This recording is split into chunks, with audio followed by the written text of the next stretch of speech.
Good design, I think it should inspire whoever's interacting with it. I think it should also be highly practical and functional.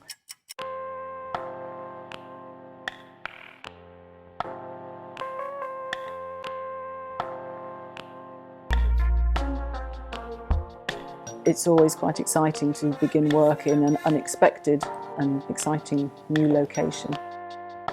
The brief was to basically bring these buildings back to life. The 6 canal houses had belonged to a bank, which was a very closed and corporate space, which the public couldn't go into. And they wanted to create a living hotel out of these buildings, but not one which you would come in and feel that you were walking into a museum.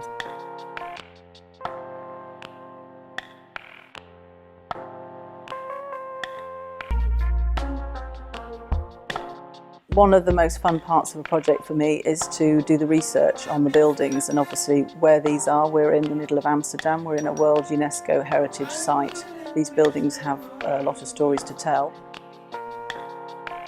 Amsterdam, at the time of these buildings being created, was the golden age of Amsterdam, the age of discovery, where the Dutch VOC was travelling out beyond its own territories to discover countries, to do trade. So we tied that all up very closely into a narrative where we could bring all the elements of design into that story. The hotel was previously a bank, so we have brought that connection into the guest experience by developing the bar down on that level, so the guest can actually sit inside the bank vault.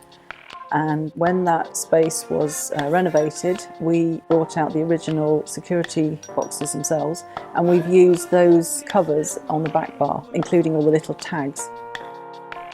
It was an interesting project to work on in terms of planning, because you cannot move all the way through all the buildings on one level. You have to go up and down stairs and through the natural cutouts in the actual buildings themselves. And in terms of the rooms themselves, there are 93 single rooms. Each room is a completely different design. Even if one room is on top of the other, there will be some quirky detail which is different to the other one. So it was a really fascinating project to be involved with. Ceiling heights were different, the way the rooms were set out, the light came in differently. We've got the canal on one side and the garden on the other side. So a guest could stay in this hotel for essentially once a year, 93 years, and have a different experience every time they came to stay. The business areas of the hotels and the guest relaxation spaces, almost those lines are becoming blurred. It's much easier for you to sit in the lobby and hold a meeting with somebody next to you and FaceTime them in another continent, surrounded by other guests who are interacting in a different way, more of a leisure way. We still obviously have meeting rooms, can be set up as a meeting room, but also they can be dressed for a dinner. It could be much more of a, maybe a birthday party, a big celebration, but because they're beautiful rooms in themselves. Things I'd like to see in the future, more use of sustainable products.